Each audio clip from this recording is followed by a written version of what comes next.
অনেকে মনে করেন পাসপোর্ট আর ভিসা হয়তো একই জিনিস, অথবা এই দুটোর পার্থক্য নিয়ে একটু কনফিউশন থাকেন। বিদেশ যাওয়ার কথা ভাবলে এই দুটো জিনিস সবার আগে মাথায় আসে। আজকের ভিডিওতে আমি একদম সহজ একটা উদাহরণ দিয়ে বুঝিয়ে দেবো পাসপোর্ট এবং ভিসার আসল পার্থক্য কি। তো প্রথমে আসি হলো পাসপোর্ট নিয়ে। পাসপোর্ট হলো আপনার জাতীয় পরিচয়পত্র, যেটা আন্তর্জাতিকভাবে স্বীকৃত। একটা সহজ উদাহরণ, মনে করুন আপনি আপনার এলাকার একটি বড় লাইব্রেরিতে ঢুকতে চান। এখন লাইব্রেরিতে ঢোকার আগে গেটে আপনার নিজের আইডি কার্ড দেখাতে হবে, তাই না? যাতে তারা বুঝতে পারে আপনি কে এবং আপনার নাম ঠিকানাটা কি। ঠিক তেমনই আপনি যখন নিজের দেশ ছেড়ে অন্য দেশে চলে যাবেন, তখন পাসপোর্ট হলো আপনার সেই আইডি কার্ড যা প্রমাণ করে আপনি কোন দেশের নাগরিক। এবার আসি ভিসা নিয়ে। পাসপোর্ট থাকলে কিন্তু আপনি যে কোনো দেশে ঢুকতে পারবেন না, তার জন্য লাগবে ভিসা। একটা সহজ উদাহরণ দিই, লাইব্রেরির উদাহরণটাই আবার দেই।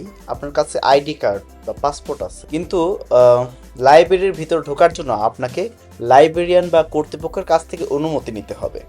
তাই নিতে হবে না? তারা আপনার কার্ড দেখে যদি অনুমতি দেয় তবেই আপনি ভিতরে ঢুকতে পারবেন। এই যে ভিতরে ঢোকার অনুমতি পত্র বা পারমিশন যেটাকে বলি, এটাই হলো ভিসা। এটি সাধারণত আপনার পাসপোর্টের পাতায় একটি সিল বা স্টিকার হিসেবে থাকে। সহজ কথায় বললে, পাসপোর্ট আপনাকে আপনার দেশ থেকে বের হওয়ার এবং নিজের পরিচয় দেওয়ার সুযোগ দেয়, আর ভিসাটা আপনাকে অন্য একটি দেশে প্রবেশের অনুমতি দেয়। আশা করি আজকের এই ছোট উদাহরণের পর পাসপোর্ট আর ভিসা নিয়ে আপনার কোনো ভুল ধারণা থাকবে না। ভিডিওটি ভালো লাগলে লাইক দিন এবং আরও ইনফরমেটিভ ভিডিও পেতে চ্যানেলটি সাবস্ক্রাইব করুন।